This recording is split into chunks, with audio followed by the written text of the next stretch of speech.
अस्सलाम वालेकुम। कैसे हैं आप सब लोग? उम्मीद है सब लोग खैरियत से होंगे और जहाँ होंगे खुश खुर्रम होंगे। जी जनाब, आपको थोड़ा सा पीछे लेके चलते हैं और आपको दिखाते हैं जहाँ हम पिकनिक मनाने के लिए गए थे। अगर आपने पिछली 2 वीडियोस नहीं देखी हुई तो ज़रूर देखिएगा, वो इसी पिकनिक सीरीज़ की वीडियोस हैं और आप उन्हें इंजॉय करेंगे, स्पेशली सेकंड पार्ट जिसमें मैंने दिखाया कि हम लोगों ने क्या किया था मस्कोका में। एंड जी हाँ, जगह का नाम था मस्कोका और ये हमारे घर से मतलब 2.5 से 3 घंटे के दरमियान का फ़ासला था, क्योंकि अम्मी लोग जो गए थे वो डिफरेंट लोकेशन से गए थे। ब्रैम्पटन से गए थे, हम लोग गए थे टोरंटो से। हमारी तरफ से जो रास्ता बन रहा था वो 2 घंटे 35 मिनट 34 मिनट इस तरह का बन रहा था और अम्मी लोग का भी ऐसे ही कुछ 10-15 मिनट का फ़र्क था, मतलब ज़्यादा था। और बहुत हमने एंजॉय किया। ये जगह बहुत हसीन थी, आपने रास्ते देखे होंगे कितने खूबसूरत थे।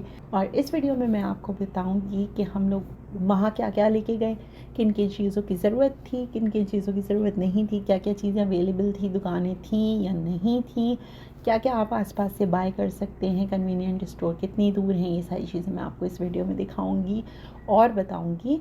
और काफ़ी सारा सामान मौजूद था और हम लोग तो पहली दफ़ा जा रहे थे और हम लोग को बिल्कुल भी आइडिया नहीं था कि क्या लेके जाना है क्या नहीं लेके जाना, और इस टाइप की गाइड टाइप की ना कोई वीडियो भी नहीं थी कि हम देख लें। सो वो लोग जो फ़र्स्ट टाइम जा रहे हैं out of city farm house या कॉटेज पिकनिक के लिए, तो उनके लिए ये वीडियो बहुत इन्फॉर्मेटिव है, स्पेशली जो बच्चों के साथ जा रहे हैं, फैमिलीज़ के साथ जा रहे हैं। हम यहाँ पहुँच गए हैं और यहाँ पहुँचने के बाद मैं आपको पूरा कॉटेज का व्यू दिखाऊंगी कि अंदर क्या किस तरह से था। और मैंने वीडियो जल्दी जल्दी बनाई थी, लेकिन मैं आपको स्लो मोशन में दिखाऊंगी ताकि आप लोग हर चीज़ थोड़ी सी इत्मीनान से देख सकें। तो यहाँ हम पहुँच गए थे और ये जो है मेन एंट्रेंस है। गाड़ी से उतरने के बाद यहाँ पर से हम एंटर होते हैं। अच्छा, हम लोग कैंप भी लेके गए थे लेकिन उसका कोई फ़ायदा नहीं हुआ, बाद में बताऊंगी क्यों। अभी हम एंट्रेंस से अंदर की तरफ जाते हैं। तो ये इसकी मेन एंट्रेंस थी और यहीं पर दरवाज़े पर इलेक्ट्रॉनिक लॉक वगैरह लगा था।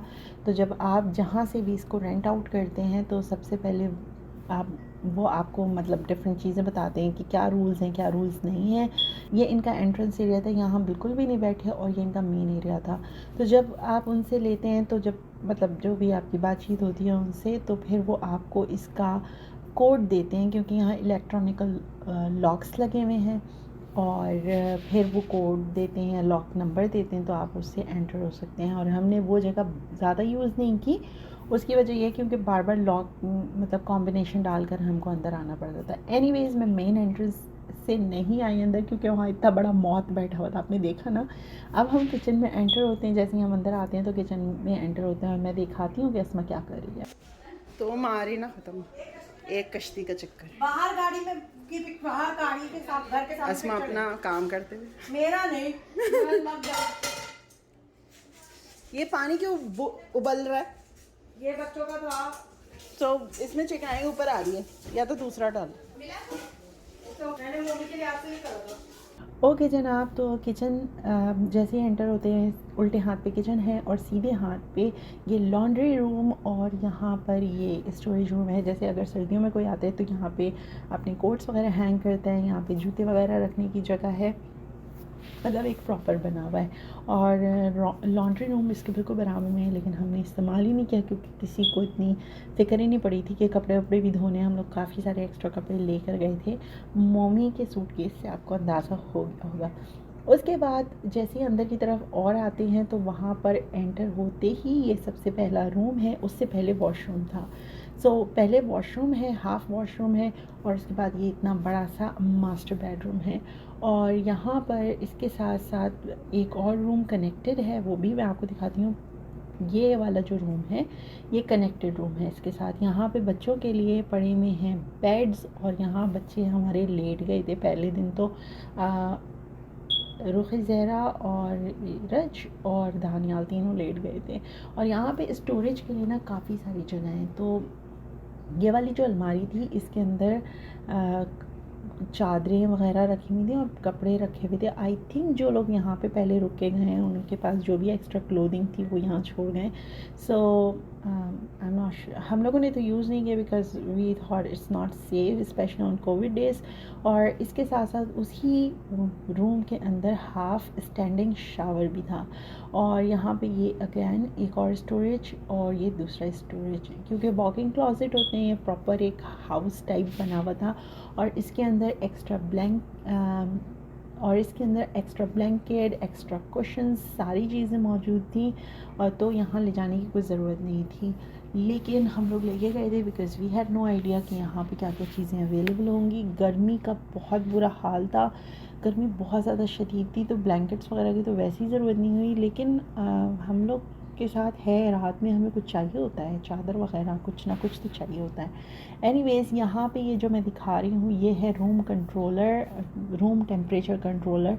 सो यहाँ से आप अपने हिसाब से रूम के लिए जो टेम्परेचर आप रखना चाहें तो वो रख सकते हैं। Proper dressing table and everything सब तो था, मैं आपको सब कुछ दिखा चुकी हूँ। उसके बाद जब हम बाहर निकलते हैं तो ये उल्टे हाथ पे वॉशरूम है जो मैं आपको पहले भी दिखा चुकी हूँ। और उसके बाद ये देखें जैसे ही सामने है तो सामने जो है उल्टे हाथ पे किचन है, और अगर आप सीधे हाथ पे आएंगे तो ये हमारा है लिविंग एरिया। और इसके बराबर में जो था वो डाइनिंग एरिया था। आई थिंक मैं वो शूट करना भूल गई हूँ। तो यहाँ पे कुशन्स तो यहाँ पे पड़े हुए थे सोफ़ाज़, टीवी था, या डीवीडी प्लेयर भी था। अगर आप डीवीडी ले जाकर वहाँ एंजॉय करना चाहते हैं तो डेफ़िनेटली आप कर सकते हैं। जानमाज़ वगैरह रखी हुई थी, हर चीज़ अवेलेबल थी वहाँ पर। हम लोग एक्स्ट्रा जानमाज़ वैसे लेके गए थे।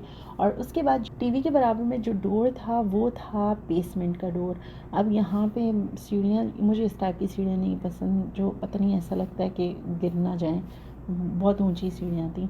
तो बहरहाल ये बेसमेंट की एंट्रेंस थी और बहुत अच्छा और ठंडा ठंडा सा बेसमेंट था। आई थिंक यहाँ पे किसी ने पार्टी वगैरह की थी, बर्थडे वगैरह की थी, तभी ये यहाँ पे सजावट लगी हुई है।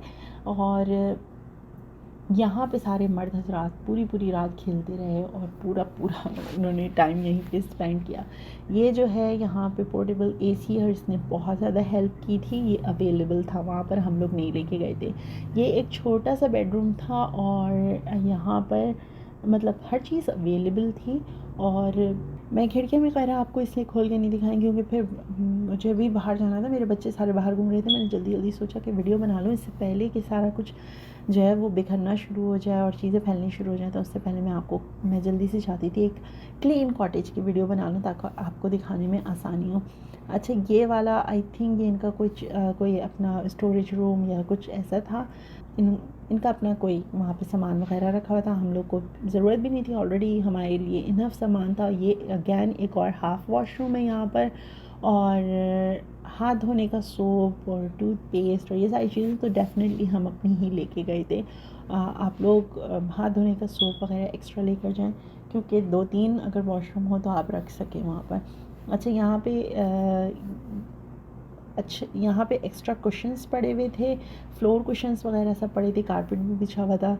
तो बहुत सारे कुशन्स थे, तो इसलिए हमें कुछ भी मतलब किसी चीज़ की ज़रूरत नहीं पड़ी। अच्छा, ये उल्टे हाथ में आप देख रहे हैं कैरम बोर्ड खड़ा हुआ है, हमें उसकी गोटियाँ वगैरह नहीं मिली थी और हमने उनसे पूछा भी नहीं क्योंकि हम लोग अपने लूडो शूडो भी लेके गए थे। अगेन उससे ऊपर आते हैं तो उल्टे हाथ की तरफ ये सीढ़ियाँ थी और यहाँ से हम जब ऊपर की तरफ जाते हैं तो ये कॉटेज का ऊपर वाला पोर्शन है और हर पूरे मतलब सीढ़ियों वगैरह पे कारपेटिंग हुई थी। और यहाँ से ये देखें बाहर का एरिया नज़र आ रहा है जहाँ पे बच्चे इंजॉय कर रहे थे और बच्चों ने खैर माशाल्लाह खूब इंजॉय किया। ये लगा हुआ था यहाँ एसी, जिसने मतलब कोई इतना ख़ास कोई काम नहीं दिया, जिसकी वजह से हमें एक्स्ट्रा पंखे और पोर्टेबल एसी वगैरह लगाने पड़े। तो उसकी वजह से थोड़ा सा माहौल जो था वो घर के अंदर का थोड़ा ठंडा हो गया। ओके, तो सबसे पहला ये वाला रूम है और इस रूम में भी स्टोरेज है, क्लोजेट है और अच्छा खासा इनफ बड़ा रूम था कि मतलब आराम से एक छोटी सी फैमिली रह सकती है। या तो ये वाला रूम अस्मा ने लिया था, अस्मा और उसके हस्बैंड था और उनकी बेबी थी, तो अच्छा बड़ा बेड पड़ा हुआ था। क्वीन साइज़ बेड पड़ा हुआ था यहाँ पर। उसके बाद फिर अगैन ये सीधे सीधे जाते हैं तो उल्टे हाथ पे एक और रूम आ जाता है, और ये वाला रूम यहाँ पे डबल बेड पड़ा हुआ था, और यहाँ पे मोमी, उसका बेटा और बेटी यहाँ पे सोए थे। तो यहाँ पे हमने पोर्टेबल एसी लगा दिया था क्योंकि मोमी को और वली वगैरह को बहुत ज़्यादा गर्मी लगती है। अच्छा, इसके बाद उसके बराबर में ये एक फुल वॉशरूम है। अच्छा, पूरे घर में यही एक फुल वॉशरूम है, लेकिन हमें इतना ज़्यादा फ़ील इसलिए नहीं हुआ क्योंकि एक और स्टैंडिंग शावर नीचे अवेलेबल था। तो मतलब आधे आधे बच्चों ने ही ज़्यादातर नहाना था क्योंकि वही उन्होंने ही पानी में अंदर तक डुबकियाँ लगाई थी, तो उनको 4-5 दफ़ा नहलाना पड़ा था। और उसके बाद ये वाला एक और मास्टर बेडरूम है, और यहाँ पे इनके पास एक्स्ट्रा 2-3 मैट्रेस पड़े हुए थे, तो वही मैट्रेस निकाल के और यहाँ पे सारी बच्चियों ने और बच्चों ने उधम डाला हुआ था। ये वाला रूम उनको दिया था। यहाँ पे 2 एक्स्ट्रा पंखे लगाए हुए थे। अच्छा, अंदर से तो मैंने आपको दिखा दिया, अब आते हैं बाहर की तरफ। ये जो एरिया है, यहाँ पे हमने बहुत ज़्यादा इंजॉय किया और बहुत मज़ा आया। यहाँ पे हमने बहुत सब कुछ किया बेसिकली यहाँ पर, और यहाँ से व्यू भी बहुत खूबसूरत था। बच्चों ने भी यहाँ पे बहुत इंजॉय किया। यहाँ पे क्या क्या गेम्स खेले ये मैं आपको बाद में बताऊँगी। पहले आप इस व्यू को इंजॉय करें और उसके बाद अस्मा की ज़बानी सुने कि यहाँ पर से मतलब क्या क्या चीज़ें अवेलेबल थी। She will point it out. This is the view from up top.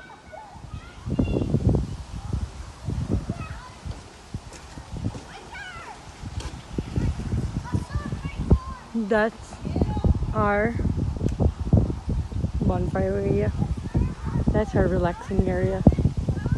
That's just mother area. That's just mother area. And it's beautiful. I don't want to go inside.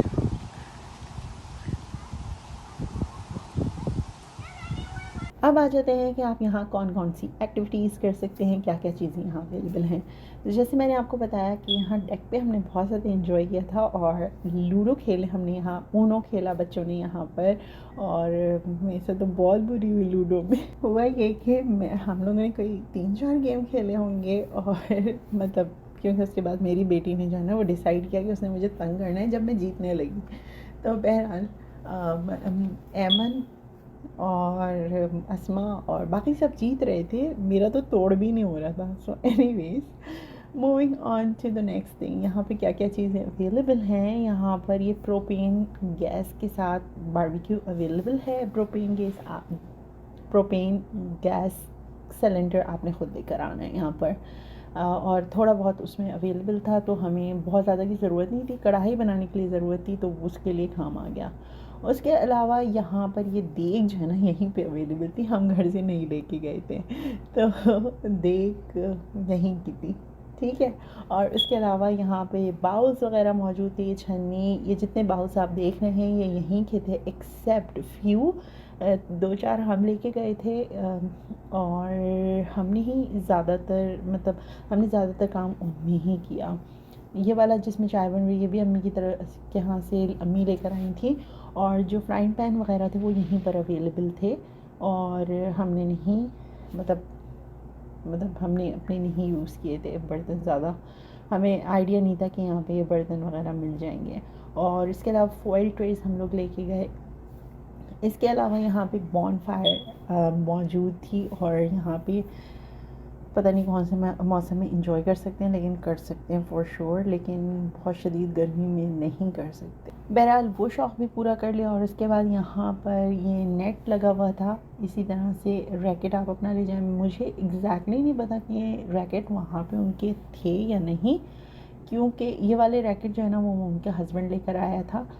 मैं अंदर शेड में नहीं गई, shade में बहुत सारा सामान पड़ा हुआ था। वहाँ पे बोट की चीज़ें भी पड़ी हुई थी, लाइफ जैकेट वगैरह भी पड़ी हुई थी, तो वहाँ पे काफ़ी सामान पड़ा हुआ था। तो मेरा उस तरफ जाना नहीं हुआ, बट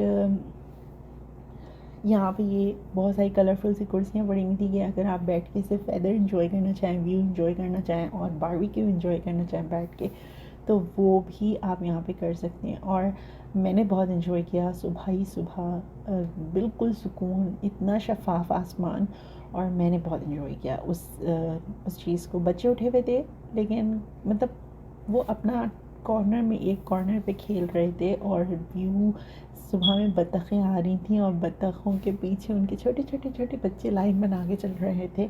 अगर आपने प्रीवियस वीडियो नहीं देखी तो उसके अंदर वो मैंने क्लिप डाला है। एनीवेज़, और यहाँ पे एक्टिविटीज़ और क्या क्या थी और क्या क्या कर सकते थे आप, तो यहाँ पे कयाक कयाक कहते हैं इसे, आई डोंट नो। सो ये मौजूद थी। इसके अलावा ये बोट मौजूद थी। इसके अलावा इलेक्ट्रिकल बोट भी थी, लेकिन उसके लिए लाइसेंस चाहिए होता है और हम में से किसी के पास लाइसेंस नहीं है। अब होपफुली हम नेक्स्ट समर के लिए ले लेंगे, क्योंकि ये वाली बोट जो थी ना, ये बहुत मुश्किल से चल रही थी। और बहरहाल जो भी था, सब ने बहुत इन्जॉय किया। बच्चों को लाइफ जैकेट वगैरह पहना कर फिर उनको भी बोट वगैरह में बिठा के लेके गए थे। इसके अलावा हम लोग अपना सिर्फ हम लोग आई थिंक ये जो बीच टॉयज़ थे सिर्फ ये लेकर गए थे, जिसमें रुख़ ज़रा सैंड में खेल रही है, सिर्फ यही था हम लोग लेके गए थे। और इसके अलावा हम लोग फ्लोटीज़ वगैरह कुछ भी नहीं लेके गए। लाइफ जैकेट्स वहीं पे अवेलेबल थी। और हाँ, सो बेसिकली हम लोग जो सामान लेके गए उसमें से आधा सामान तो हमें ज़रूरत ही नहीं थी, क्योंकि वो सारी चीज़ें वहीं पर अवेलेबल थी, तो इतना ज़्यादा महसूस नहीं हुआ। हाँ, आप क्या लेके जाएं, मच्छरों के लिए स्प्रे लेके जाएं, बग स्प्रे लेकर जाएं और लोशंस लेकर जाएं, सनस्क्रीन लेकर जाएं या सनस्क्रीन स्प्रे लेकर जाएं और डिस्पोज़ेबल लेकर जाएं, क्योंकि अगर आप बर्तन नहीं सारा वक्त धोना चाहते ना, तो disposable is a way to go. Coffee लेके जाएं, चाय लेके जाएं। वहाँ पे नमक मिर्च वगैरह थोड़ी बहुत थी, लेकिन एहतियातन जो भी आप अपनी फैमिली के लिए बनाना चाहते हैं तो उसके हिसाब से सारे मसाले ही लेके जाएं तो बेटर है। और बस इंजॉय करें और अपनी फैमिलीज़ के साथ ज़रूर ऐसा ट्रिप करें, मैं सजेस्ट करूँगी। हमने बहुत इंजॉय किया और इसके बाद कोई भी जाने को तैयार नहीं था। हम लोगों ने कहा कैंपिंग पे चलते हैं, लेकिन कोई भी तैयार नहीं था कि कॉटेज में के बाद कैंपिंग पे कौन जाता है, मतलब सीरियसली। और लास्ट ईयर हमने सारा कैंपिंग का सामान ख़रीदा था। एनीवेज़, मैं वीडियो को यहाँ पे ख़त्म करती हूँ। उम्मीद है आप लोग भी जिन्होंने ट्राई नहीं किया वो ज़रूर ट्राई करेंगे, और जिन्होंने ट्राई किया हुआ है वो बताएंगे कौन कौन सी और ऐसी जगह हैं जहाँ पर हम इस तरह की चीज़ें इंजॉय कर सकते हैं, क्योंकि हमारे बच्चों को बहुत पसंद आई, हम लोगों को बहुत पसंद आई। सॉरी, 2-3 चीज़ें मैं यहाँ मेंशन करना भूल गई। सबसे पहले कि हम कैंप क्यों लेके गए थे। कैंप हम इसलिए लेके गए थे कि बच्चों ने डिसाइड ये किया था, छोटे हमारे जितने बच्चे हैं, कि वो कैंप में सोएंगे, लेकिन इतने ज़्यादा मच्छर थे कि हमने इस आइडिया को ड्रॉप कर दिया और उस कैंप ले जाने का कोई फ़ायदा नहीं हुआ। तो आप भी मत लेके जाइएगा कैंप, क्योंकि रात में जो है वो मच्छर और कीड़े मकोड़े बहुत होते हैं। So please drop this idea. उसके अलावा एक और चीज़ कि कन्वीनियंट स्टोर कहाँ थे, तो कन्वीनियंट स्टोर एक वहाँ पे मौजूद था करीब में, जो मेरे ख़्याल से 10 मिनट की या 7-8 मिनट की ड्राइव पे था। वहीं पे टिम हॉर्टन्स भी था, तो जो कॉफ़ी लवर्स थे जिनको सुबह सुबह कॉफ़ी चाहिए होती है, तो वो वहाँ से सामान वगैरह ले सकते थे, मतलब कॉफ़ी वगैरह। और कन्वीनियंट स्टोर में ये तकरीबन सारी चीज़ें मिल जाती हैं। वो रात 8 बजे तक खुला हुआ था, वो पूरी रात खुला हुआ नहीं होता, 8 बजे बंद हो जाता है। इसके अलावा कॉटेज के अंदर उन्होंने वाईफ़ाई दिया हुआ था, तो वाईफ़ाई फ्री था। सो इन्जॉय द वाईफ़ाई। ये सारी चीज़ें मौजूद थी। इसके अलावा अगर आपका कोई सवाल हो तो प्लीज़ कमेंट में पूछ लीजिएगा। अगर मैं कुछ मिस कर रही हूँ तो मैं कमेंट में जवाब दे दूँगी। It is an expensive picnic. अगर आप कम लोगों में कर रहे हैं, अगर बड़ी फैमिली के साथ कर रहे हैं, then it's worth it. Anyways, मैं यहाँ पर वीडियो को ख़त्म करती हूँ और बस गुड लक कहती हूँ आपकी वेकेशंस के लिए। अल्लाह ने गिवन।